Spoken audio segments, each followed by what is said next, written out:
على محمد يا رب صل عليه وسلم اللهم صل على Ternyata tiba-tiba pas dengar sholawatan itu ada reaksi dari Bang Supri ini.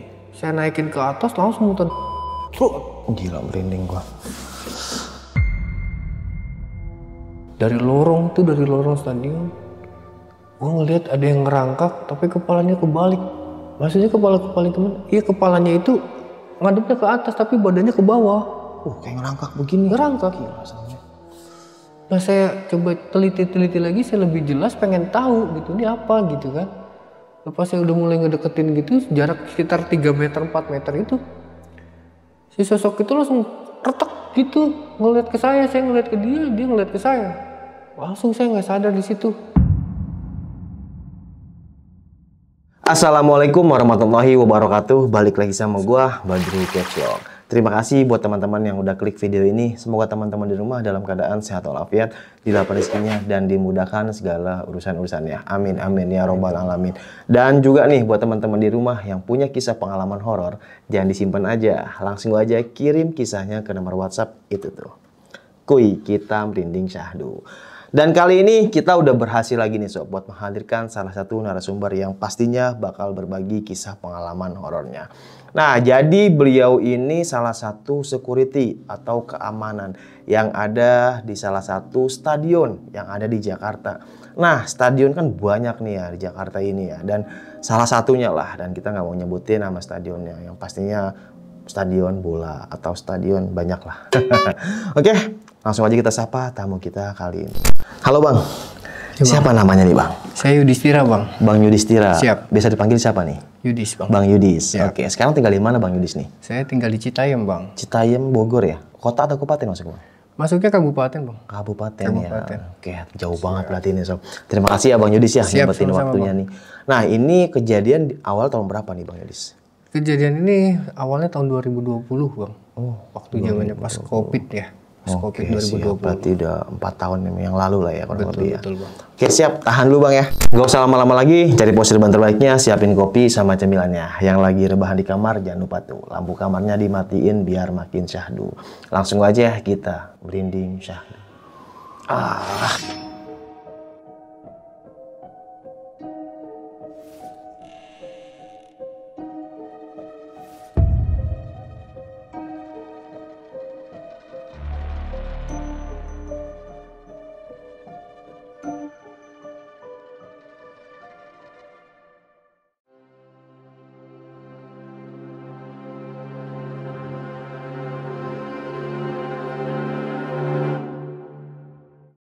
Gimana Bang Yudis, kisah pengalamannya nih Bang? Siap Bang. Jadi waktu itu tuh 2020 itu saya dapat perintah tugas Bang di salah satu gelanggang olahraga lah Bang, yang ada di Jakarta. Nah, waktu itu kebetulan pas pembagian tugas itu regu saya itu dapat masuk shift malam Bang. Dan malam itu malam pertama kami gitu kan. Perdana di situ gitu kan. Berapa jam kerjanya tuh? Kita 12 jam Bang. Kalau yang pagi itu kita serah terima jam 7 sampai jam 7 malam. Nanti yang shift malamnya itu jam 7 malam sampai jam 7 pagi. Oh, gitu. Berarti 12 jam tuh muter 12 terus jam, ya? betul sekali Bang. Oke. Waktu itu saya pas kebagian shift malam Bang. Waktu pembagian tugas itu. Nah, shift malam itu jadi saya jaga sendiri Bang di stadion itu. Jaga sendiri, saya kenalan dengan pengelola setempat, pengenalan diri lah Bang gitu kan dengan staf-staf yang lain juga di sana kan. Karena saya di situ kan baru gitu kan. Waktu itu setengah 11 malam ini Bang, saya bikin kopi nih Bang. Lagi bikin kopi di ruangan gitu kan. Tapi pintu itu saya buka Bang sedikit. Pintu ruangan itu saya buka sedikit. Jadi kalau ada yang lewat saya tahu. Nah, saya bikin kopi. Nah, di sebelah saya ini kan ada ruangan juga nih Bang. Ada ruangan nih, ngejejer gitu kan ruangan itu. Lagi bikin kopi kok tiba-tiba saya denger nih Bang. Kayak orang lagi ngobrol. Soalnya kayak rame aja di ruangan sebelah saya ini gitu. Karena ruangan sebelah ini setahu saya kosong Bang. Waktu saya cek itu gitu kan, pas datang itu saya cek itu ruangan itu semua kosong, nggak ada meja, nggak ada kursi gitu. Karena saya merasa penasaran nih Bang, Saya coba cek nih ke ruangan tersebut. Pas saya cek, saya lihat ini lampu mati, kan ruang kaca itu bang ya, pintu itu kan kaca. Saya cek ke dalam sepi bang, nggak ada apa-apa, nggak ada orang satupun. Saya juga bingung, yang si cleaning service pun udah pada pulang bang. Wah saya bingung, udah akhirnya mungkin mau kenalan kali sama saya gitu bang. Iya. Mungkin gitu kan, ya udahlah. Awal masuk langsung dikasih gitu. Iya bang. Iya. Akhirnya gak berani lagi nih bang masuk ke ruangan mau ngelanjutin bikin kopi. Saya telepon lah komandan saya. Nah, komandan saya datang tapi saya belum cerita nih bang. Saya bilang, Dan, kopi yuk, saya bilang gitu. Nanti saya buatin nih, kita ke dalam dulu. Masuklah komandan saya ini bang. Dia duduk, saya buatin kopi bang. Nah ternyata sebelum saya cerita, dia langsung nanya ke saya.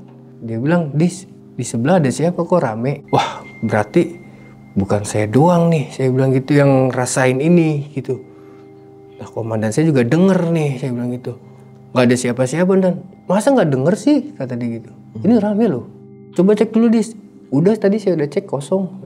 Wah komandan saya penasaran bang. Iya. Akhirnya dia cek sendiri bang sebelah. Habis ngecek sama apa yang dilihat sama dia tuh, kosong bang. Oh, komandan saya lari langsung masuk lagi ke ruangan. Dia bilang, kok gini Dis, kata dia gitu. Nggak tahu Dan, saya bilang gitu. Makanya komandan saya telepon nih. Saya tadinya mau cerita dulu, tapi komandan udah keburu dengar sendiri, saya bilang gitu. Kalau di sebelah ini rame, saya gituin bang. Akhirnya nih kopi udah selesai nih bang. Kita ngopi, tadinya saya mau kopi di tribun nih bang sama komandan saya. Karena merasa saya berat nih ke tribun, udah di depan aja nih saya ngopi. Saya ngopi di depan sama komandan saya, baru nyebat nih bang sama komandan saya. Nyebat tuh rokok sebatang ya gitu kan, ngerokok sebatang lah sama komandan saya. Gak lama itu sekitar jam 12:30 pagi itu bang, saya lagi ngobrol-ngobrol sama komandan saya itu. Ini di tribun kayak orang nonton bola bang, rame, gemuruh, kayak orang ngerayain gol gitu bang. Gimana sih ngerasain euforianya lagi kemasukan gitu kan, masuk gol gitu. Kaget saya sama komandan saya. Lah, suara apaan tuh Dis, kata dia gitu. Ih, gak tahu Dan, suaranya dari tribun nih, saya bilang gitu. Kita cek bareng-bareng, kosong bang. Hah? Kosong? Kosong, gelap bang. Tapi suara itu dari tribun situ? Dari tribun, asli itu bang, saya ngerinding. Saya bingung lah, saya bilang, Dan ini gak beres nih, saya bilang kalau bisa saya pindah plottingan lah, saya bilang gitu. Ngeri saya di sini. Ya udah full. Penempatan juga udah full semua Dis, katanya gitu. Akhirnya saya ditenangin lah bang sama komandan saya. Udahlah, mungkin pengen pengenalan udah biasa itu sih, kata dia gitu kan. Oh ya udahlah Dan, kalau memang seperti itu, saya bilang gitu kan. Tapi besok jangan sampai nggak masuk kamu, kata dia gitu. Masuk, ya udah saya masuk tetap, saya bilang gitu.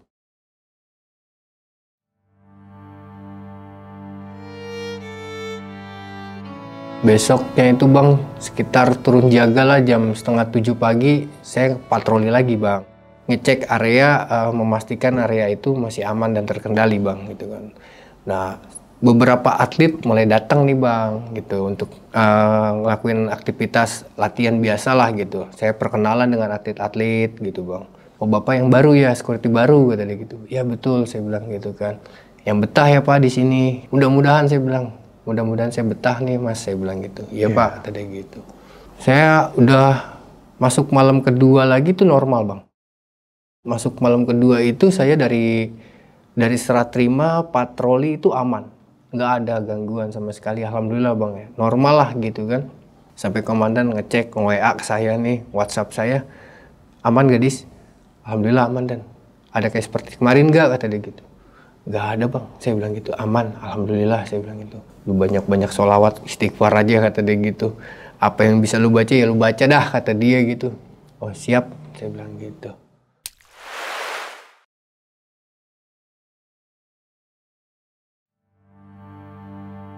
Masuk 3 bulan lah, udah berjalan 3 bulan itu.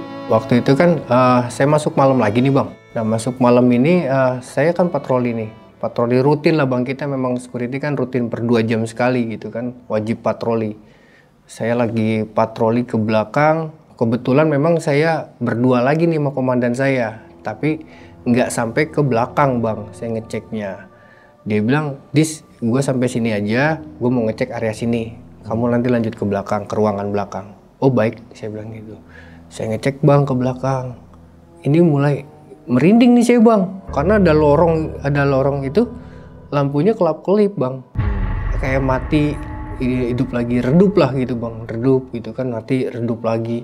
Saya tetap jalan, saya ngecek ke belakang. Di belakang itu ada ruangan 1, 2, sampai ruangan 4 itu bang. Ada ruangan 4 itu. Di salah satu ruangan itu kan ada toilet nih bang. Nah di toilet itu saya dengar kerannya nyala bang. Saya bilang ini bekas atlet, jangan-jangan lupa matiin kerannya gitu. Saya coba cek, saya buka pintu, saya cek ke dalam itu, kerannya mati bang. Oh, kerannya mati. Saya cek lagi, mungkin sebelah sana nih, saya bilang gitu. Saya cek lagi, beberapa toilet itu mati semua, nggak ada yang hidup kerannya. Nah pas saya mau keluar itu, baru di situ bang saya ngerasain pertama kali saya ngelihat wanita itu, ya Allah bang, hancur bang mukanya bang. Ada di mana tuh posisinya? Di pojok deket pintu pas saya mau keluar bang. Wah di situ saya merinding. Sempet saya nggak mau keluar bang, karena ketahan di pintu itu bang. Nah akhirnya komandan saya untungnya datang bang. Datang dia buka pintu, wah itu baru saya selamat bang. Kalau nggak mungkin saya sampai pagi di situ bang di toilet. Orang nggak kemana-mana tuh perempuan, nggak mau minggir bang. Iya. Wah saya bilang, kenapa lu Dis? Kata komandan saya. Nggak apa-apa Dan, saya bilang gitu kan. Yaudah kita cek lagi yang lain. Siap-siap Dan, saya bilang. Udah saya buru-buru bang, bergegas tuh buru-buru ninggalin toilet itu bang. Itu abang nggak cerita sama komandan waktu itu? Nggak cerita bang. Mungkin ya bang ya, kalau saya ceritain nanti komandan saya nggak mau nemenin saya patroli bang. Karena kita per tiap 2 jam kan bang kita patroli. Nah sekarang saya patroli jam 12 malam bang. Nanti jam 2 saya harus patroli lagi bang. Kalau saya cerita duluan, komandan saya nggak bakal mau nemenin nanti bang. Iya.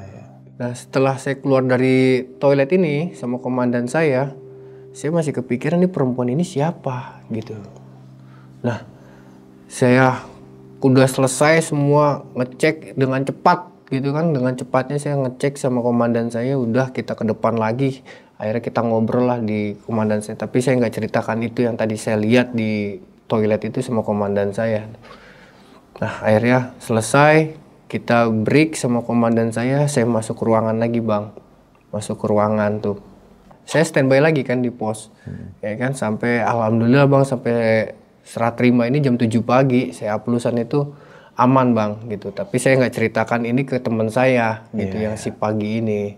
Nah setelah 3 hari kemudian bang, itu saya ngerasain ada yang ngikutin saya bang pada saat saya masuk malam lagi.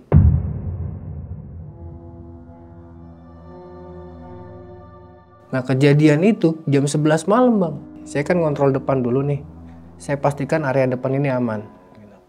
Nah di ruangan sebelah ini, di ruangan 9 ini adalah ruangan yang jarang digunakan bang.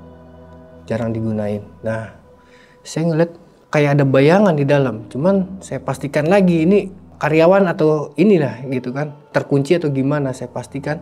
Saya lihat bang, gak ada.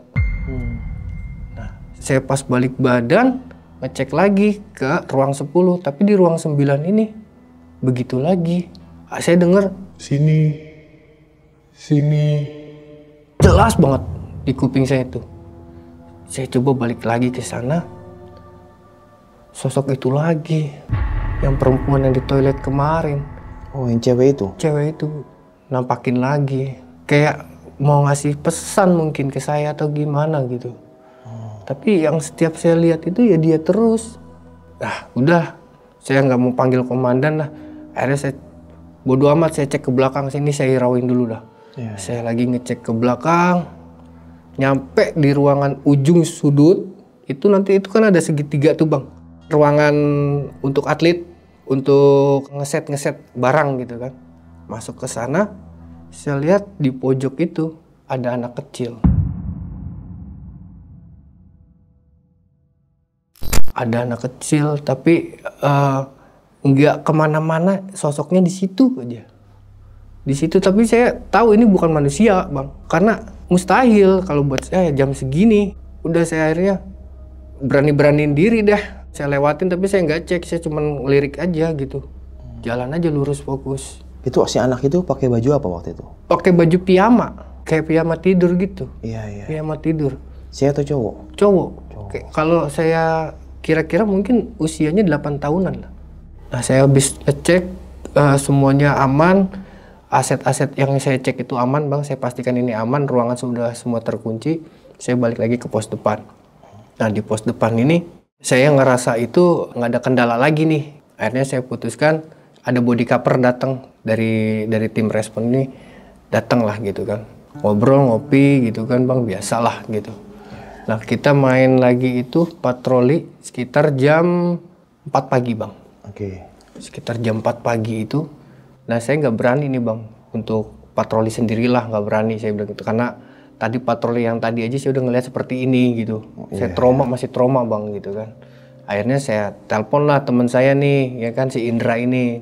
Saya bilang, Bang Indra, tolong dong bantu patroli saya, temenin saya nih, saya bilang gitu kan. Akhirnya nggak lama, saya tunggu 5 menitan, Bang Indra ini datang. Mau patroli area mana dis? Saya tadi gitu. Kita mulai dari lorong dulu bang, saya bilang gitu kan. Nanti kita langsung ke belakang. Di belakang ini kan aset lumayan bang, saya bilang gitu kan. Setelah itu baru kita balik lagi ke depan, selesai bang, saya bilang gitu. Oke, kata dia gitu. Nah, baru standarin motor bang, nih Bang Indra ini. Nah, ikut saya nih masuk ke lorong bang. Baru masuk ke lorong, Bang Indra tiba-tiba pingsan bang. Allahu Akbar, dia pingsan langsung. Wah, saya bilang kaget langsung, saya bangunin bang. Bang Indra, saya bilang gitu kan. Bangun bang, saya bilang gitu. Kenapa bang? Bang. Nggak bangun bang, akhirnya saya panik kan. Akhirnya saya coba monitor komandan saya. Saya bilang, Dan izin Dan, saya bilang gitu, Bang Indra pingsan bang. Minta tolong bang, saya bilang bawa mobil patroli, saya bilang gitu. Akhirnya datanglah komandan saya. Gitu bang.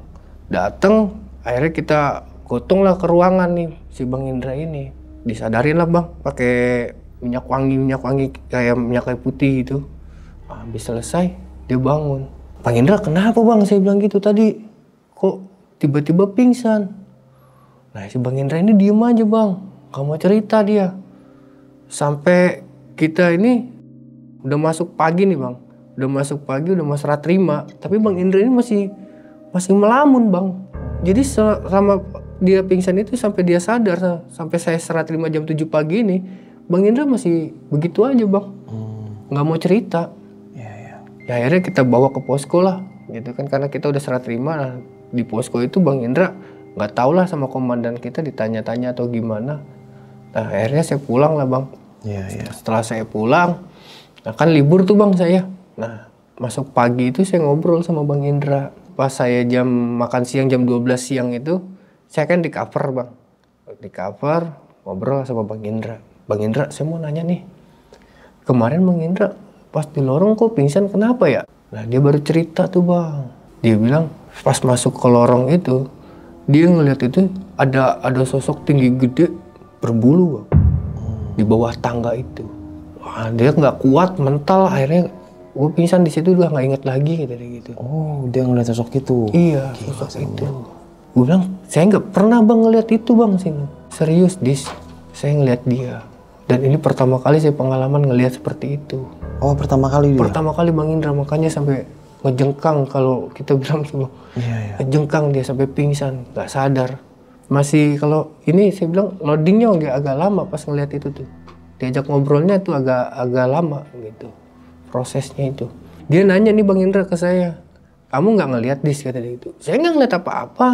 Saya lihat ya lorong aja bang, nggak ada, saya bilang gitu. Kok abang tiba-tiba langsung ngejengkang begitu, saya bilang. Ngegubrak bang jatuhnya. Pas saya kaget, panik nih, kenapa nih orang gitu. Saya pikir dia sakit atau gimana kan. Akhirnya ya udahlah dis, kata dia, nggak usah dibahas, kata dia gitu.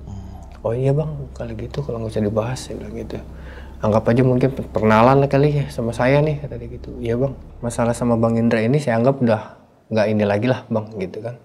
Nah datanglah komandan saya ini, dia bilang, dis kamu ikut briefing karena nanti stadion ini mau diadain konser. Karena kamu yang jaga di sini, kamu harus ikut, kata dia gitu. Ya udah, siap. Jam berapa?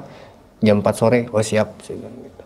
Nah akhirnya saya briefing lah dengan tim IO-nya mereka gitu. Briefing acara dipakai tanggal berapa, bulan apa, nanti kita briefingkan lagi untuk flow jalurnya seperti apa gitu. Udah selang berapa hari setelah mereka lagi loading gitu, masuk dari IO ini ngadain selamatan bang. Oke. Ngadain selamatan lah, ngadain selamatan ya, mudah-mudahan acaranya mereka lancar di sini gitu kan. Itu saya lagi masuk pagi kedua kalau nggak salah, itu masuk pagi kedua langsung acara selamatan tersebut. Nah selamatan itu dimulai habis asar, selamatan kru semua, terus sama yang ada di sini yang jaga di stadion ini ikut kumpul di sana, kita selamatan semua bareng, selamatan, alhamdulillah lancar. Untuk acaranya nanti sambil berjalan kata dia gitu kan, tetap nanti saya koordinasi dengan security eventnya bang. Habis itu besoknya saya masuk malam, saya ngecek area, mulai masuk loading, pembuatan panggung, terus tenda-tenda UMKM segala rupa udah masuk lah semua.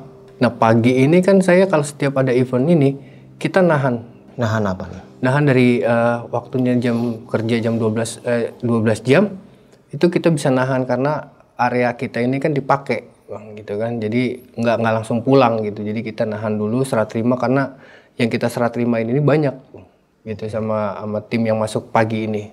Habis selesai saya serah terima itu saya masih di belakang itu di belakang ngecek area. Nah saya dokumentasi di sana,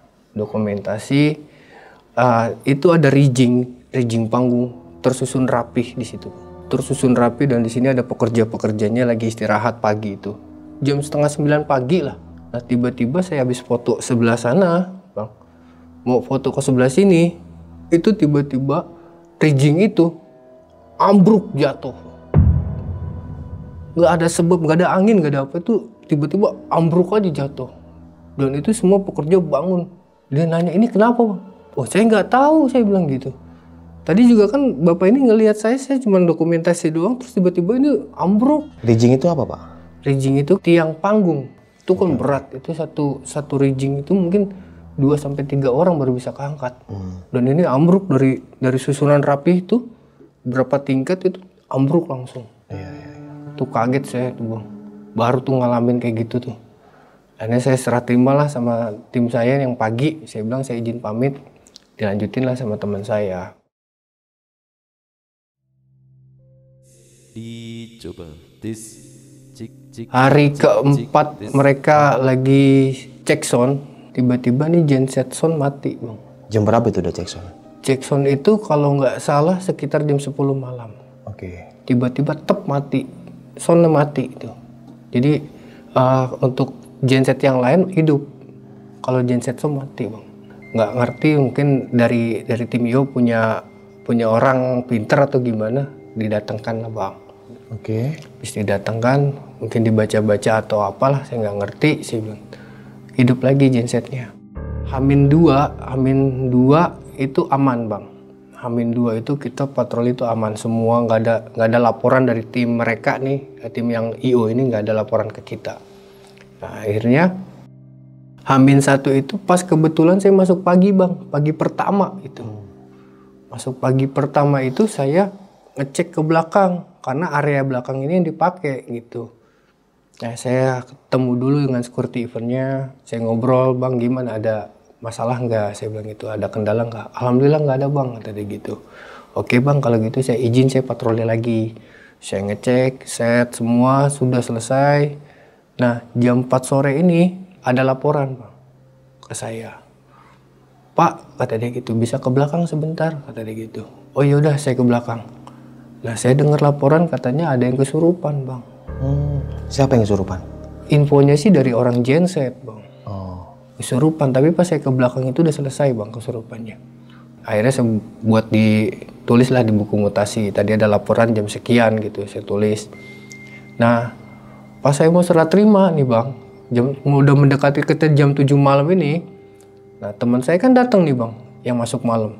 Serah terimalah saya di situ. Dapat laporan lagi bang di belakang, kesurupan lagi bang. Tapi bukan 1 orang kesurupannya. Berapa Lebih orang? dari 3 orang. Akhirnya kita cek sama-sama nih bang, sama teman saya, ngecek ke belakang. Saya bilang, kesurupan di mana bang?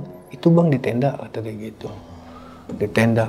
Dan di situ yang jaga di situ itu dia bilang gini bang, yang kesurupan itu, kalian di sini sudah ngerusak rumah saya. Kamu gak usah ikut campur. Dia nunjuk ke saya bang, nunjuk ke saya tuh orang kesurupannya itu. Kamu ngapain? Kamu gak usah ikut campur urusan saya. Saya punya urusan sama kalian yang ada di sini. Gitu bang. Sosok dalam itu aja ngomong Iya, gitu? yang kesurupan itu ngomong begitu. Oh. Dan itu lu banyak yang nyaksiin bang. Saya assalamualaikum, saya bilang dengan siapa ini?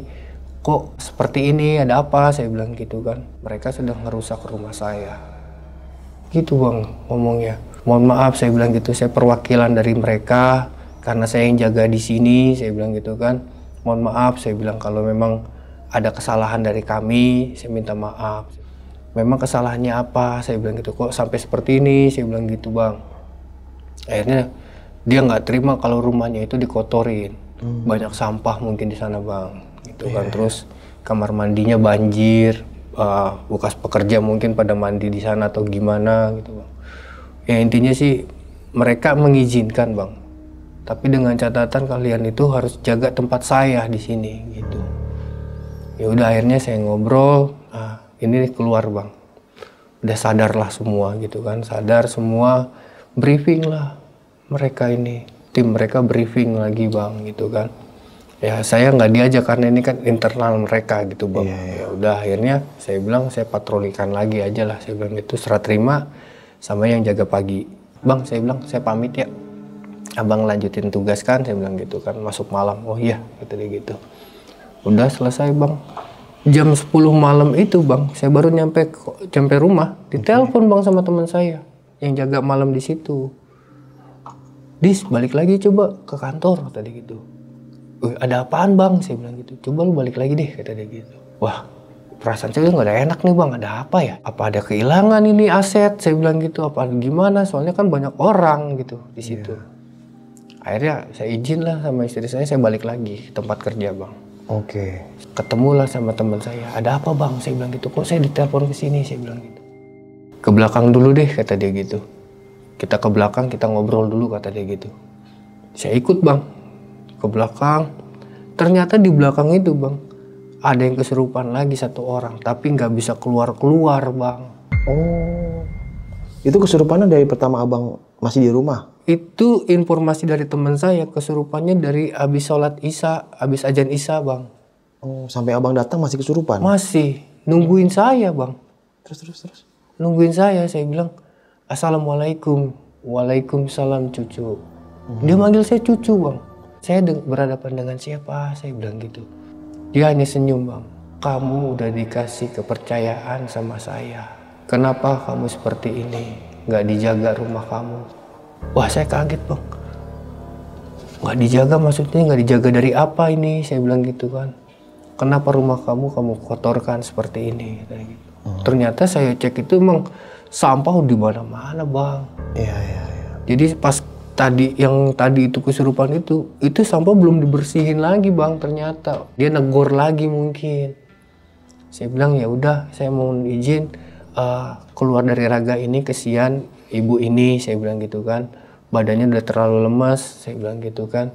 Kalau bisa pulang dulu deh, nanti biar saya rapihkan ini. Yang sampah-sampah di sini, yang banjir-banjir nanti kita rapihkan. Saya tunggu kamu, kata dia gitu. Keluar tuh bang. Itu keluar sendiri atau dikeluarin? Keluar sendiri bang. Oh. Setelah saya ngomong kayak gitu, dia keluar sendiri. Akhirnya saya sama tim kebersihan ya bersih-bersih bang. Bersih-bersih semua. Alhamdulillah setelah beres itu sampai jam 12 malam bersih-bersih. Saya pulang tanggung kan bang, udah tengah malam. Iya. Akhirnya saya istirahat lah di kantor.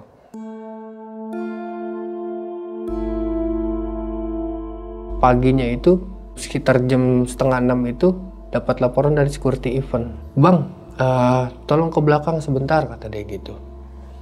Nah, yang teman saya kan yang jaga nih bang, jadi dia yang ke belakang. Bang Yudis mana, kata dia gitu. Lagi istirahat.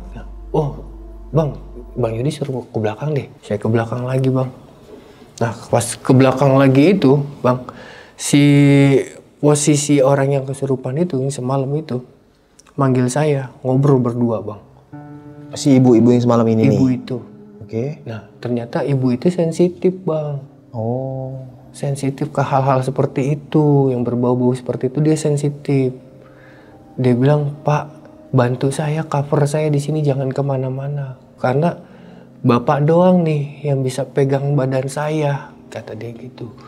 Wah, saya nggak ngerti Bu hal-hal kayak begitu. Iya Pak, tolong, karena besok acara konsernya. Saya harus ada di sini. Oh, berarti si ibu ini krunya? Krunya Bang. Oh, iya. Gitu. Nah, setelah habis dari sana, saya ngobrol sama ibu itu, kan posisi saya libur Bang. Iya. Ya kan, posisi saya libur itu karena besok saya baru naik malam lagi gitu kan. Ya sudah Bu, kalau begini saya bilang gitu kan, saya coba ngobrol lagi deh, saya bilang gitu kan sama teman saya, apakah saya bisa oper shift atau gimana, tukeran lah sama teman saya. Iya Pak, minta tolong ya Pak. Nah mungkin ya Bang ya, entah gimana itu area kotor lagi Bang. Area yang mana nih? Area di belakang itu, belakang panggung itu kotor lagi. Masuk lagi Bang di situ, udah nggak karuan Bang itu. Wah ngacak-ngacak Bang. Itu ibu dipegangin berapa orang, mental Bang yang meganginnya. Mental semua. Ngomong apa tuh pas kesurupan dia Bang? Kalian nggak bisa diajak kompromi kata dia. Nggak bisa dibilangin, dia bilang gitu. Masih saja rumah saya dikotorin kata dia gitu kan.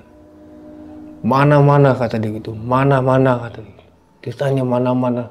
Akhirnya saya dipanggil lagi Bang. Ini waktu saya istirahat jadi terganggu Bang gara-gara ini. Iya. Gitu kan.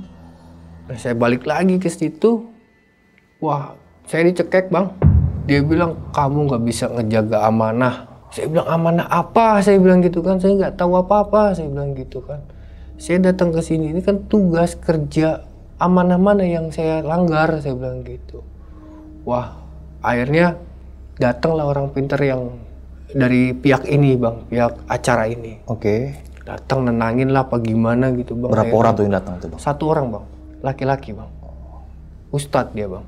Iya. Ustadz. Akhirnya ditenangin, saya juga ditenangin, dibikinin air lah Bang, didoain gitu. Biar saya tenang juga, saya berhadapan kayak begitu. Dagdik tuh Bang. Baru ngalamin ketemu orang yang kesurupan begini gitu kan. Saya sebelumnya kan belum pernah ngerasain Bang. Gitu. Iya. Ya udah akhirnya tenang, dia tenang, saya dijelasin lah sama si Ustadz ini. Kamu sebetulnya siapa? Digituin Bang saya. Saya yang jaga di sini Pak. Iya maksud saya kamu asli dari mana? Saya asli dari Tasik Pak. Tapi saya tinggal di Jakarta, saya bilang gitu. Minta tolong bantu saya ya Mas, karena yang di sini mintanya kamu harus ada di sini. Oh, Gitu. Jadi saya harus standby di situ Bang.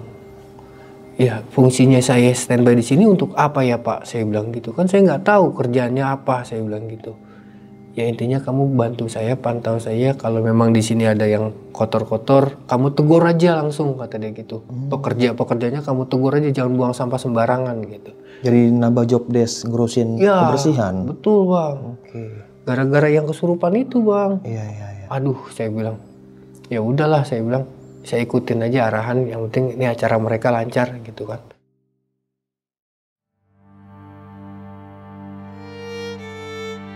Udah selesai acaranya jam 11 malam itu finish Bang. Setelah selesai itu kan loading out tuh langsung Bang. Nah pas lagi loading out tiba-tiba Bang, salah satu dari pekerja itu pingsan Bang. Saya nggak tahu pingsannya karena apa dia mungkin kecapean ya, saking kerjanya namanya bikin panggung Bang, dia nggak istirahat, pingsan. Ternyata pas dibawa ke rumah sakit dicek itu katanya sehat Bang. Oke. Tapi dia ngerasain dadanya sesek. Akhirnya sama si Pak Ustadz ini disuruh balik lagi Bang. Kemana? Bawa lagi ke sini kata dia gitu. Stadion lagi? Stadion lagi. Oh. Balik nih bawa nih sama mandornya. Dibawa lagi ke stadion. Kamu ngomong apa sama yang di sini? Kata Pak Ustadznya. Enggak, saya enggak ngomong apa-apa kata dia gitu. Kamu jangan bohong. Kamu nantang sama yang di sini. Digituin Bang. Iya. Baru dia jujur Bang. Gue di sini kerja, lu nggak usah ngeganggu kerjaan gue. Gue juga orang dari sana, kata dia gitu. Bukan orang sembarangan gue juga. Wah, dari situ bang yang di sini nggak terima ternyata. Nah, dia lagi tiduran. Saya dengar dari kata dia nih bang, si pekerja ini diinjek katanya bang. Si dadanya itu ada yang injek sampai sesak napas. Gila ya. Nah, akhirnya kata ustadznya, lu minta maaf, kata dia gitu. Minta maaf sama yang di sini. Jangan diulangin lagi. Insya Allah sembuh. Iya, pas dia ngucapin permintaan maaf ini gitu bang kepada yang di sini gitu, yang jaga di sini, sembuh bang. Tapi dengan catatan ya orang ini nggak boleh balik lagi ke sini. Jadi abis sembuh disuruh pulang. Oh, jangan ada stadion ini. Iya, nggak usah ikut kerja bongkaran gitu. Iya. Padahal kan kerjanya masih banyak tuh bang ya. Tapi disuruh pulang, nggak boleh balik lagi. Tapi akhirnya dia pulang bang? Pulang bang. Oh. Setelah konser selesai ini bang, kan lockdown tuh. Selama 3 bulan itu lockdown langsung. Itu udah nggak ada kegiatan apa-apa. Nggak ada kegiatan di sana tuh. Setelah 3 bulan lockdown ini kan bang, ada atlet ini kan nggak boleh namanya stuck, dia harus di rumah aja. Dia harus ada kegiatan juga. Oke. Nah, ada kebijakan dari stadion, boleh melaksanakan kegiatan, tapi nggak boleh jaraknya nggak boleh terlalu dekat, harus berjauhan gitu. Walaupun itu atlet, kata dia gitu. Datanglah bang atlet latihan di situ. Ada 4-5 orang lah datang ke situ latihan bang. Latihan itu dari jam 3 sore bang. Dia datang tuh latihan. Nah yang lain pada pulang nih bang satu persatu nih habis maghrib gitu kan, habis maghrib. Nah jam 7 malam ini kan saya serah terima lagi nih bang sama teman saya. Saya pulang, teman saya yang jaga gitu kan. Nah pas teman saya yang jaga, saya bilang dong laporan sama teman saya. Nah, saya serah terima nih sama teman saya. Kan ada atlet beberapa lagi 2. Memang nggak boleh banyak di situ kan, Bang. Memang harus 4 atau 6 orang baru kita izinkan masuk. Kalau nggak salah pandemi itu kan Bang ya, yang bener-bener Jakarta sepi itu seminggu kalau nggak salah ya. Betul, Bang. Maret seminggu kosong tuh Jakarta. Kosong itu. Setelah itu mulai tuh ada kebijakan boleh operasional tapi nggak terlalu rame ya. Betul. Oke. Betul. Nah setelah itu saya laporan lah sama dia. Yang atlet 3 orang udah pulang. Ada 1-2 atlet lagi di belakang pak, saya bilang gitu. Mereka mungkin lagi sedang pendinginan setelah latihan atau mungkin mereka masih melakukan aktivitas latihan, saya bilang gitu. Tadi sih saya cek masih latihan di belakang. Oke, saya kata dia gitu. Terus yang lainnya gimana? Aman, gak ada lagi. Kalau untuk pengunjung gak ada karena kita kan posisi masih lockdown gitu kan. Nggak boleh terlalu banyak ramai gitu. Dan itu juga yang bisa masuk hanya atlet aja sih bang. Dan atlet itu dibatasin, nggak boleh semua atlet masuk, enggak. Jadi bergantian atlet ini masuk, besoknya atlet ini gitu. Karena PPKM ini bang, kebijakan PPKM gitu. Ya udah akhirnya saya serah terimakan, saya pulang bang. Nah saya pulang, teman saya ngelanjutin si malam ini bang. Gitu. Nah mungkin dia patroli aman aja gitu bang. Masih ada si atlet di belakang ini memang dilihat sama dia masih latihan gitu. Nah selang berapa waktu itu bang, ada yang laporan itu pagi 5:30 itu ada yang laporan ke teman saya yang jaga pagi ini, gitu, yang jaga malam ini, gitu. Ada yang laporan, ternyata yang jagain perlengkapan atlet laporan, Pak ke belakang, gitu. Wah teman saya langsung ngecek ke belakang, ada atlet yang semalam masih berdiri bang di situ, di tempat dia lagi lempar bola itu. Ditanya kan, dibawa ke ruangan tuh sama yang penjaga perlengkapan itu, ditanya, kamu kenapa nggak pulang? Kamu nggak laporan ke security kalau nginap? Dia diem aja bang, diem aja. Nah kita di sana kan di tempat kita kan ada ustadz tuh bang, ada ustadz, panggil lah ustadz. Nah akhirnya dibikinin minuman baru dia tenang. Nah akhirnya diinterogasi lah sama teman saya karena dia mau serah terimakan tugas lagi sama yang si pagi itu. Diinterogasi, Pak saya semalam ngelempar bola, kata dia gitu kan. Bolanya memang ada di sana bang, bola yang bekas dilempar itu. Dia lagi lempar bola sekitar jam 8:30 malam, yang saya ingat dia itu lagi lempar put ke atas terus ke bawah. Pas lagi dilempar lagi yang jatuh bukan bola bang. Apa? Kepala bang, kata dia. Gila, serem ya. Makanya atletnya langsung bengong, kata dia. nggak bisa kemana-mana. Sehari aja semalaman itu di situ bang. Gila, semalaman? Semalaman. Sampai akhirnya ditemuin itu? Iya, ditemuin. Yang anehnya lagi, si teman saya kan patroli 2 jam sekali itu, ya kan? Dicek lah ke dia, itu nggak nemuin atlet di situ. Kok tiba-tiba pagi-pagi ada laporan dari yang jaga perlengkapan ada atlet tapi nggak pulang nginap. Padahal pas ngecek malam itu nggak ada. Nggak ada. Nggak ngelihat. Nggak ngelihat. Kalau bolanya ada, orangnya si atlet nggak ada. Iya iya iya. Nah, habis itu saya dengar cerita juga dari atlet-atlet yang lain, memang bukan dia doang yang pernah ngerasain seperti itu bang. Atlet-atlet yang lain pun sama, tapi beda-beda versinya beda-beda. Iya iya. Dikasih taunya beda-beda gitu. Mungkin ini pada saat itu nggak boleh terlalu malam kalian latihan di sini, mungkin gitu. Disuruh pulang mungkin bang, gitu kan. Jangan latihan aja udah pulang gitu. Iya iya. Akhirnya jatuhlah kepala itu. Gila ya, ngeri amat ya.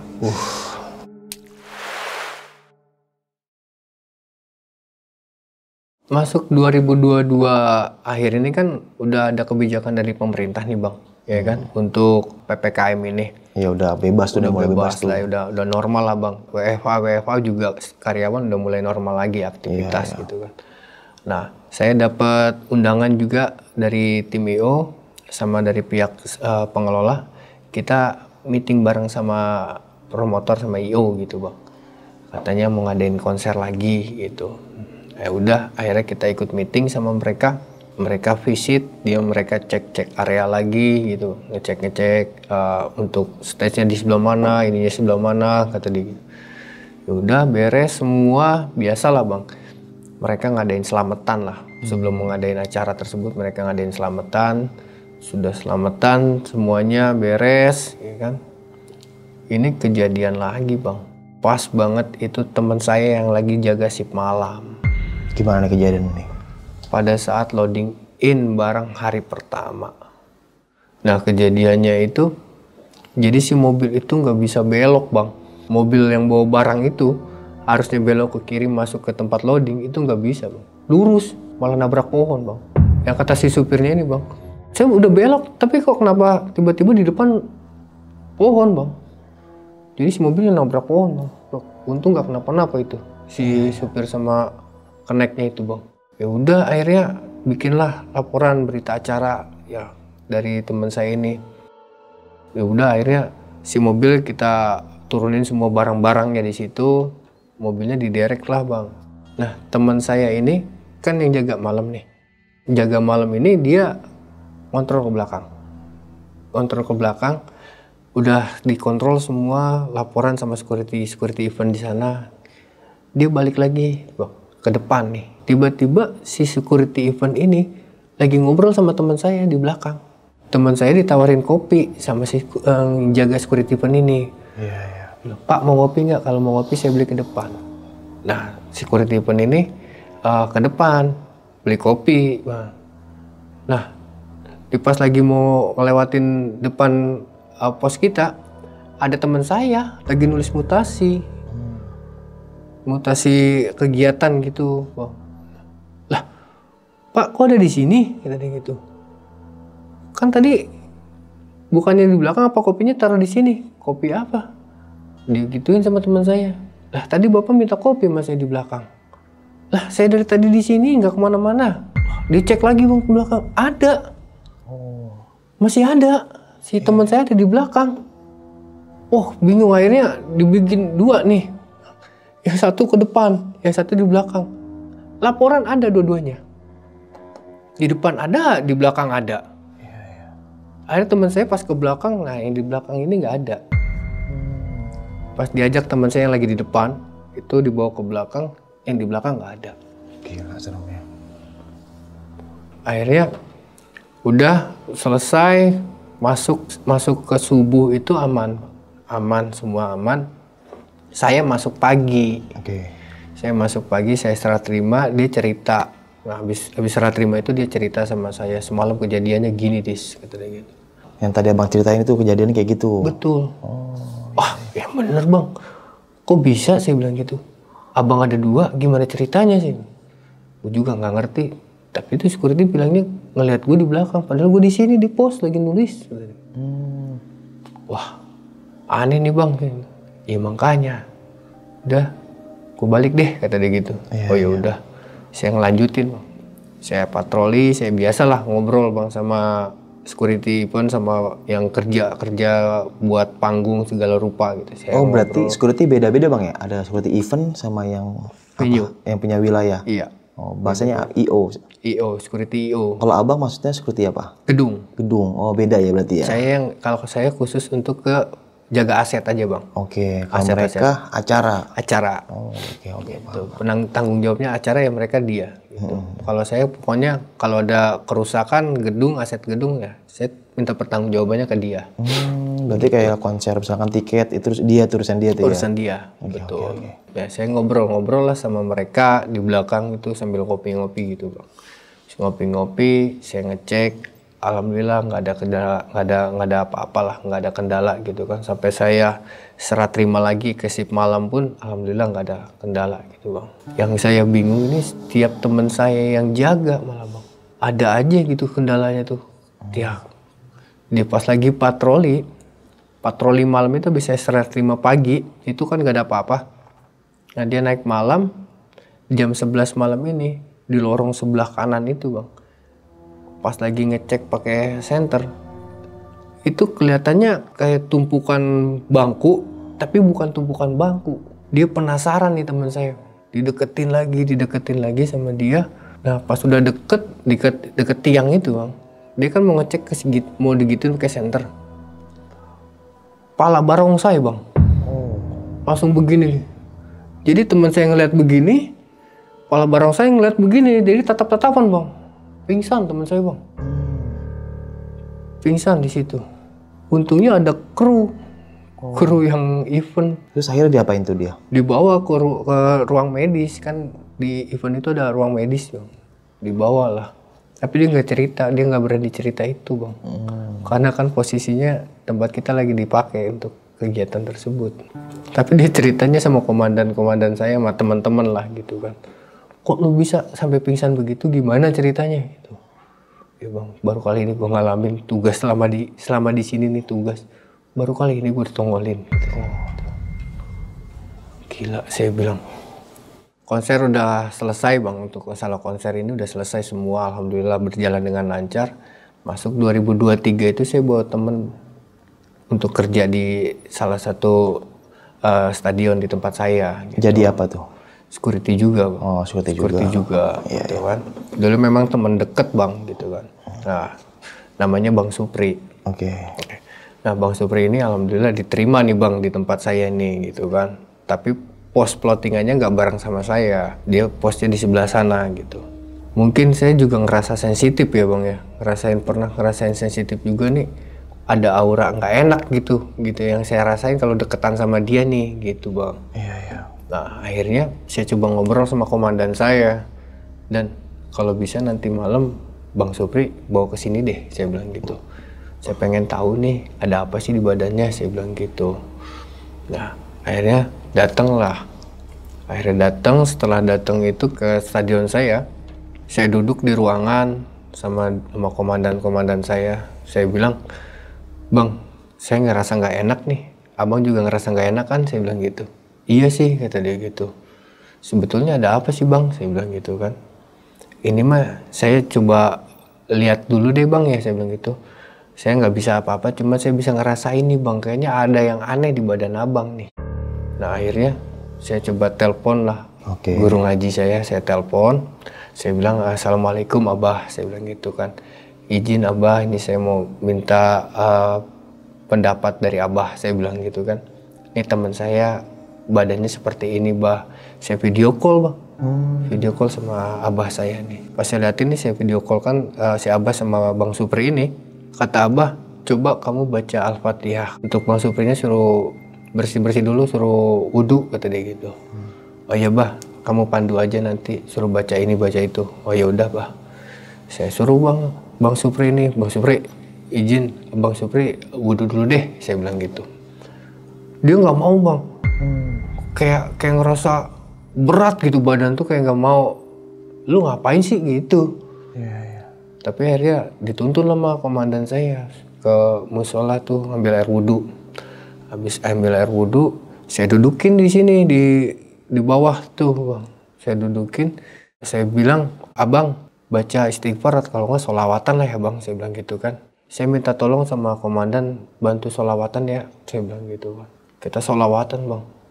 لا محمد رب صل عليه وسلم اللهم صل Udah mulai nih si Bang Supri ini, ternyata tiba-tiba pas dengar sholawatan itu ada reaksi dari Bang Supri ini. Lu badannya udah mulai begini bang, udah goyang-goyang mual. Nah telapak tangan saya ini tuh nggak tahu panas, saya naikin ke atas langsung muter. Langsung plok pingsan gitu. Nah, akhirnya di ruangan itu kan ada ini bang, ada perlengkapan medis. Di situ alhamdulillah ada minyak kayu putih lah gitu. Akhirnya saya giniin ke hidungnya tuh Bang Supri itu sadar, alhamdulillah. Pas sadar gimana tuh? Pas sadar dia masih santai gitu bang, masih begini gitu bang posisinya tuh. Nah kita diriin karena posisi badannya kan berat tuh bang. Nah, akhirnya saya berdua nih sama komandan saya bangunin, saya dudukin, dia langsung begini lagi bang. Oh, tegap lagi? Iya, begini lagi. Saya bacain Al-Fatihah lagi bang. Saya bacain Al-Fatihah, saya hentakin lagi, keluar lagi darah lagi bang. Serem ya. 2 kali bang. Saya bilang, wah Bang Supri, ini kok begini, saya bilang gitu kan. Akhirnya udah kita tenangin nih bang. Saya telepon lagi lah guru saya ini, guru ngaji saya ini, saya telepon lagi. Assalamualaikum abah, ini tadi kejadiannya begini, saya bilang gitu kan. Bang Supri, bah, saya bilang gitu. Yang tadi abah sampaikan suruh baca Al-Fatihah, setelah saya bacain, Bang Supri, kamu ambil air segelas, kata dia gitu. Iya. Saya ambil air segelas, kamu bacain Al-Fatihah, kata dia gitu. Baca Al-Fatihah, baca surat Al-Ikhlas, kata dia gitu kan, baca ayat kursi. Ya udah saya coba, saya bilang gitu, saya ambil air bang, saya doain apa yang sesuai dengan arahan dari guru ngaji saya kasih. Alhamdulillah Bang Supri ini sehat, sadar lagi. Pas sadar gimana tuh kondisinya dia? Dia cerita, baru terbuka tuh bang. Oke. Bang Supri ini terbuka, ternyata sebelum di tempat saya ini, dulu waktu di tempat kerja yang lama, dia ini sering diserang sama teman-temannya. Diserang gimana nih maksudnya? Nggak ada yang nggak seneng lah sama Bang Supri ini. Diserang berantem atau gimana? Dikirim lah gitu bang. Ada yang ngirim kirim gaib. Iya, kirim gaib gitu. Iya. Dikirim, jadi badannya itu ngerasa panas aja, bawaannya emosi terus gitu. Walaupun nggak ada masalah, orangnya emosian aja. Tapi alhamdulillah semenjak kejadian itu sampai saat ini sih, alhamdulillah Bang Supri itu bisa netralin emosinya gitu. Kalau dulu mau emosi terus bang, jangankan sama orang lain, sama keluarganya aja emosi. Panas terus ya hawanya? Iya, hawanya panas, nggak bisa dikendaliin. Sampai sama abangnya sendiri aja mau main bacok-bacokan bang. Aduh. Ngeri, saya bilang gitu. Iya. Tapi alhamdulillah semenjak itu, nah Bang Supri ini main ke rumah saya bang. Oke. Setelah kejadian itu Bang Supri main. Dia juga nanya-nanya bagaimana sih. Wah, kalau masalah kayak gitu saya nggak tahu Bang Supri. Tapi kalau Bang Supri mau tahu, coba Bang Supri datang ke rumah guru ngaji saya deh. Nanti Bang Supri sendiri yang cerita ke sana, mungkin ada solusinya atau bagaimana, atau mau dibersihin badannya di sana bagaimana. Iya. Coba aja ke sana. Saya kasih alamatnya, dia datang ke sana. Alhamdulillah sampai sekarang masih silaturahmi. Alhamdulillah ya. Iya. Tapi kondisi dia gimana tuh bang? Alhamdulillah saat ini udah nggak kayak dulu lagi. Nggak emosian gitu? Udah nggak emosian. Udah bisa ngeredam emosinya lah. Kalau dulu agresif, kesenggol dikit aja diajak ribut bang teman kita. Padahal Bang Supri ini anak baru. Iya. Jadi kesenggol dikit aja langsung emosi. Kenapa? Gitu. Buat kalian yang emosian coba dicek tuh. Iya bang. Masya Allah, saya bilang gitu kan. Udah selesai dari sana, udah selesai. Ya udahlah, saya bilang gitu kan. Bang Supri kan udah ke tempat guru ngaji saya nih, udah dapat arahan juga dari guru ngaji saya. Iya, iya. Bang Supri suruh apa juga kan Bang Supri yang jalanin deh, saya bilang gitu kan. Iya dis, kata dia gitu. Aduh, terima kasih banyak nih, saya udah dibantu. Udah selesai dia ini, saya pikir udah sampai di situ bang, gitu kan. Nggak taunya bang, selang beberapa hari lah habis saya ngobatin ini nih, si Bang Supri ini, istri saya bang, saya dapat gangguan. Istri saya nggak tahu tiba-tiba marah-marah sendiri bang. Marah-marah sendiri, setiap ngeliat saya tuh kayaknya benci banget bang. Benci banget. Gitu. Sampai suatu hari itu si istri saya itu sempat shock, gila sendiri bang. Gila sendiri gimana nih maksudnya? Ya mohon maaf ya bang, suka ngelantur aja lah gitu kan. Ngelantur sampai, ya mohon maaf, sampai buka baju segala gitu kan. Oh, sampai keluar rumah? Enggak, untungnya bang. Untungnya nggak sampai ke rumah. Gila ya. Terus? Ya kan. Akhirnya, wah saya udah tenangin dia bang, gitu kan. Gimana caranya nenangin? Saya telepon guru saya tuh, guru ngaji saya. Bah gimana ini bah, gini. Wah ini kamu nggak bener nih, kata dia gitu. Bawa istri kamu besok ke rumah, kata dia gitu. Saya bawa ke sana bang. Saya temuin di Rukiah sama guru ngaji saya, istri saya. Ini istri kamu biar di sini dulu, di ruangan ini dulu. Kamu kerja aja, kata dia gitu kan. Nanti biar diurus sama si Aki sama Bunda, kata dia gitu kan, istri kamu. Karena kalau ditaruh di rumah percuma, istri kamu nanti bakal begini lagi. Oh ya udah, saya pamit pulang dari guru ngaji saya balik lagi ke rumah. Nggak sampai di situ bang, ternyata masih aja di teror saya. Pulang kerja itu, di rumah saya hawanya panas banget. Panas, sampai saya tuh pengennya keluar rumah gitu. Iya, nggak betah di rumah gitu. Nggak betah gitu kan. Kipas angin saya nyalain semua. Tapi hawanya panas gitu. Wah, saya bilang ini udah setengah 2 pagi. Kok panas banget di rumah. Saya buka pintu bang. Saya ke depan tuh sambil ngerokok. Saya ngeliat ke atas itu ada api bang. Ngiterin rumah saya itu ada api, ngiterin rumah saya. Saya ingat waktu itu guru ngaji saya bilang kalau ngelihat seperti itu bacain Al-Fatihah. Kamu tunjuk, kamu bacain Al-Fatihah. Alhamdulillah bang, saya ikutin arahan guru ngaji saya itu. Saya tunjuk, alhamdulillah tuh langsung ngejauh bang dari rumah saya. Nah saya masuk lagi ke rumah, alhamdulillah tuh adem, udah nggak panas kayak tadi gitu. Saya tidur, saya di dalam tidur itu saya mimpi bang, mimpi yang sosok yang ada di badan Bang Supri ini, itu ada di depan saya. Ada di depan saya.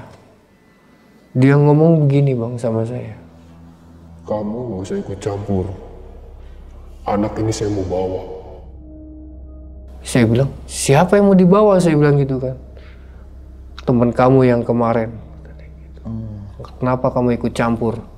Langsung saya kebangun bang. Gila, merinding gua. Kebangun saya. Akhirnya saya telepon hari itu juga, detik itu juga saya telepon guru ngaji saya. Bah, maaf saya bangunin abah nih pagi-pagi kayak seperti ini, saya bilang itu. Kenapa mas? Ini barusan saya mimpi seperti ini bang. Saya jelasin. Berarti kamu harus siap-siap, kata dia gitu kan.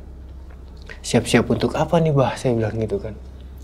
Kamu besok datang ke sini, kata dia gitu. Saya pulang. Setelah saya ini kan bangun pagi tuh bang, saya langsung ke rumah guru ngaji saya. Saya minta arahan gimana dari guru ngaji saya. Karena saya di terornya seperti ini bah, saya bilang gitu kan. Udah, rumah kamu lagi panas, kamu jangan pulang dulu, kata dia gitu. Iya. Rumah kamu ini udah ditandain sama dia untuk gantiin teman kamu nih, si Supri ini. Wah, terus efeknya gimana? Bah, ke saya, kamu harus siap, kata dia gitu kan.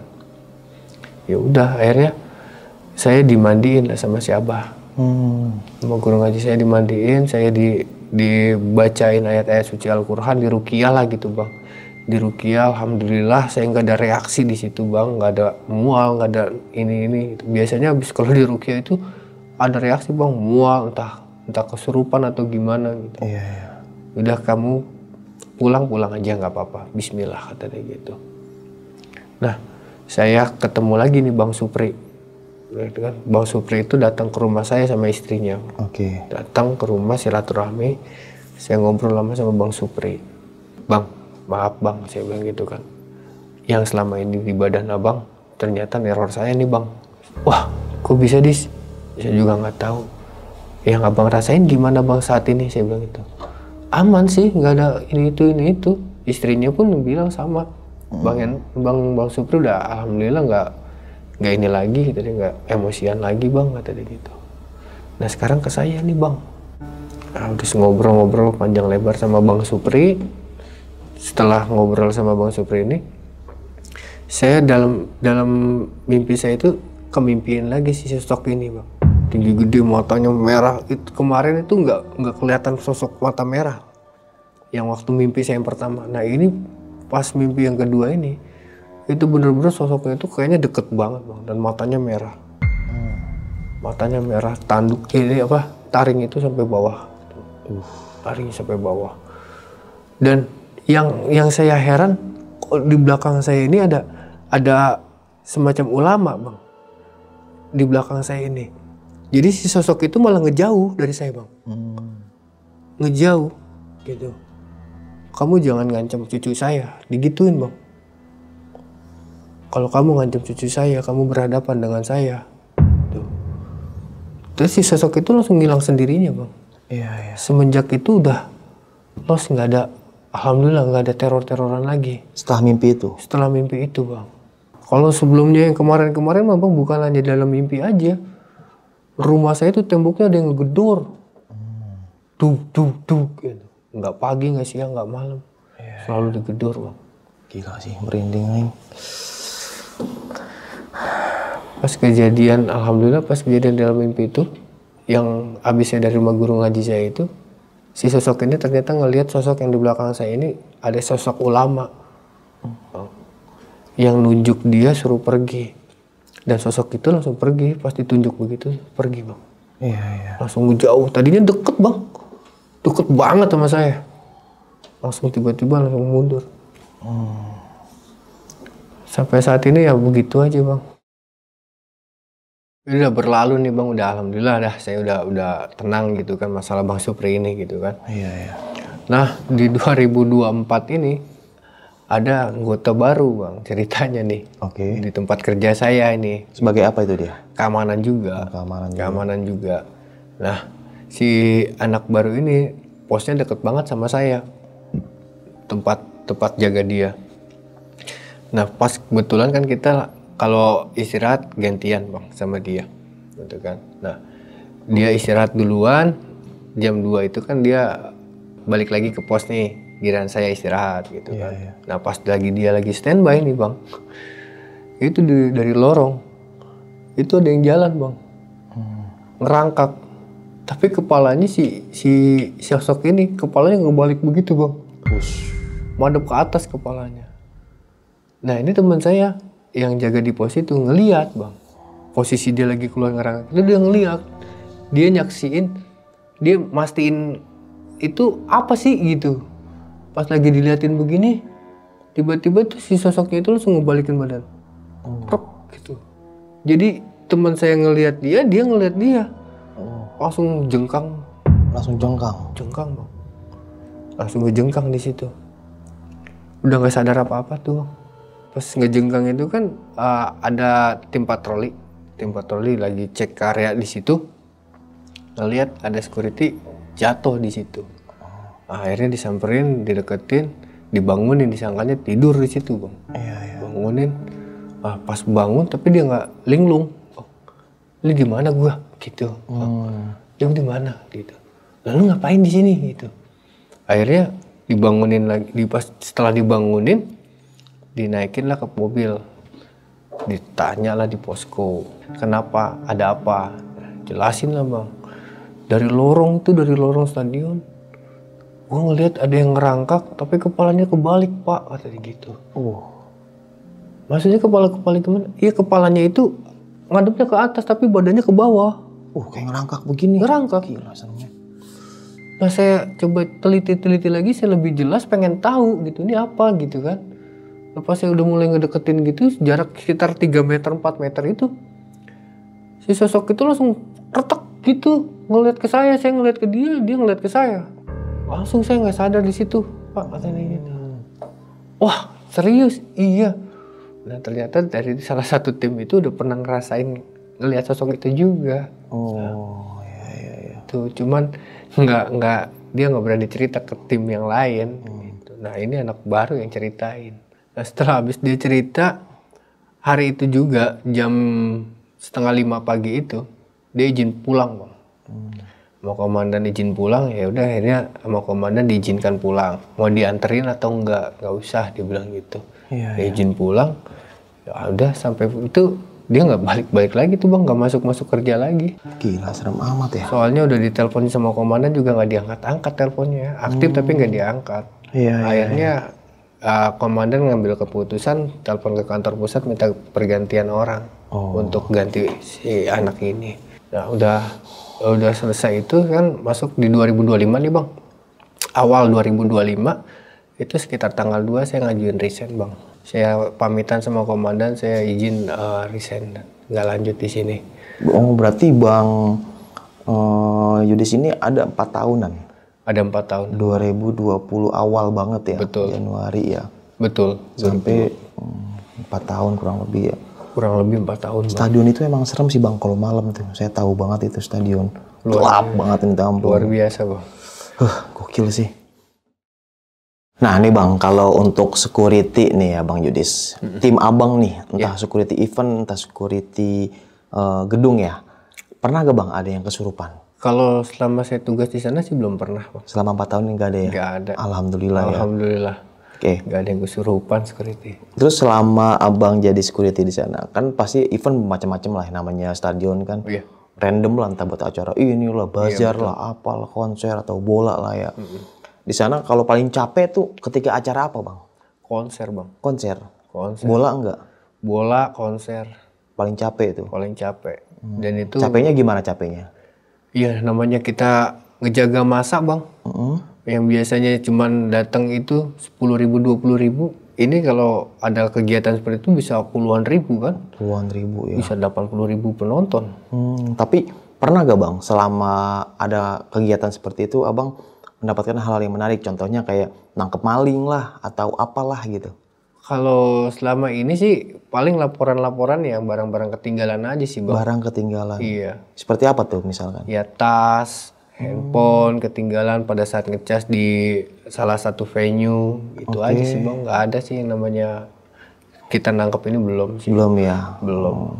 Nah terus selain atlet, kan tadi ada ya atlet yang lagi main bola, lempar-lempar bola gede, terus tiba-tiba pas turun katanya kepala. Betul. Sampai pagi baru temuin kan dalam keadaan nge-freeze lah bisa dibilang ya.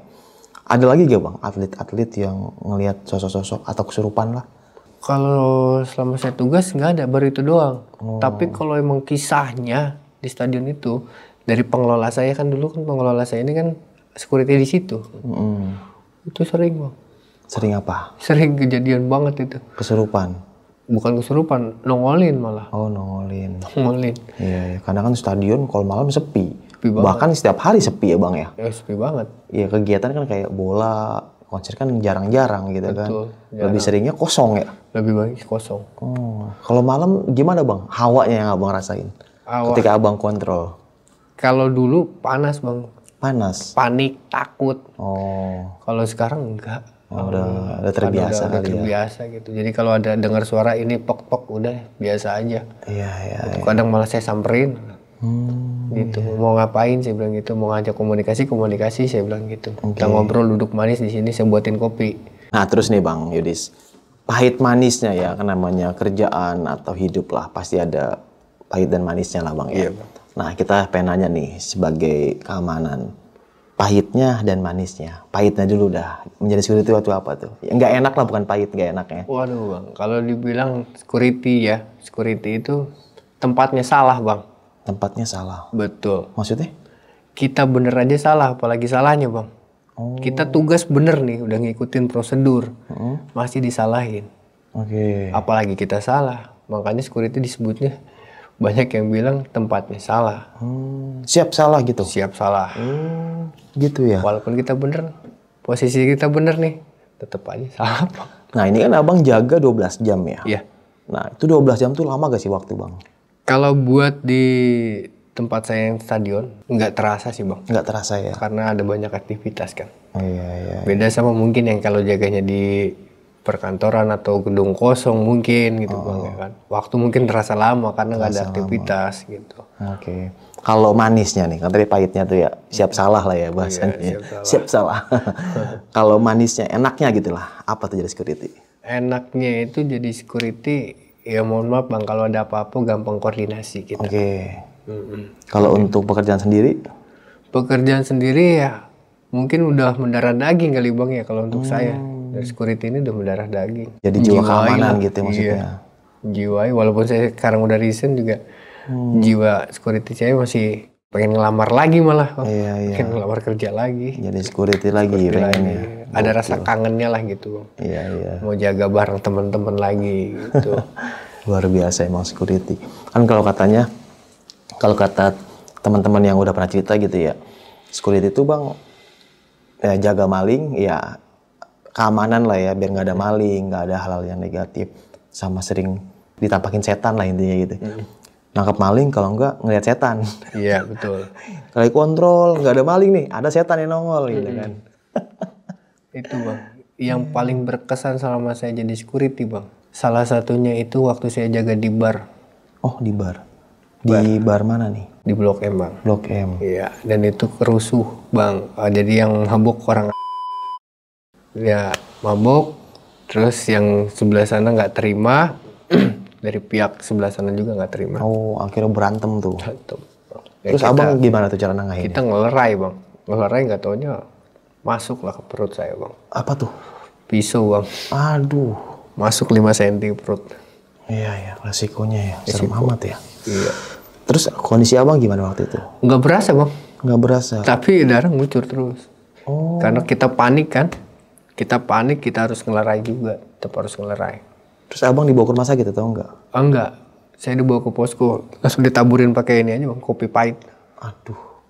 Tabur pakai kopi pahit aja. Tapi dalam itu posisi. 5 cm ada, 3 sampai 5 cm ada. Gokil. Bekasnya pun masih ada bang. Masih ada ya? Masih ada. Kenapa nggak dibawa ke dokter bang? Nggak mau ribet aja bang saya.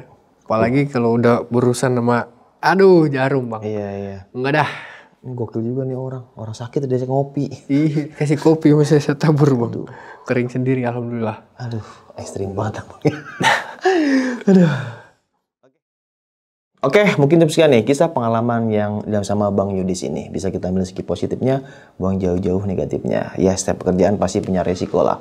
Punya nikmat tersendiri dan punya rasa pahit tersendiri. Ya, contohnya kayak kerja salah terus, kata Bang Yudis tadi. Ya, bukan di dunia security aja. Banyak lah hal-hal yang menurut kita, apaan sih gitu. Tapi di balik itu, ya semangat ya namanya kerja. Nggak ada yang enak.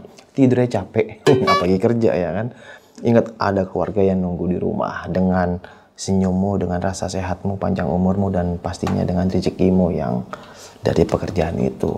Ya mungkin buat teman-teman di rumah yang pengen jadi security, siapin fisik, mental, dan segala macam-macamnya. Dan buat teman-teman juga di rumah nih yang belum kerja, semoga dapat kerjaan yang bagus, dapat kerjaan yang baik, menjadi pekerja yang atau pengusaha yang sukses lah. Amin amin ya rabbal alamin. Oke, sampai jumpa di kisah selanjutnya. Wassalamualaikum warahmatullahi wabarakatuh. Waalaikumsalam. Bang Yudis, makasih banyak ya. Sama-sama bang. Mau nanya sekali lagi nih bang. Misalkan abang lagi jaga nih di stadion, itu posisi jam 2 malam. Tiba-tiba ada di depan abang nih ada 10 pocong sama kuntilanak. Apa yang abang lakukan? Ajak ngobrol bang. Dadah.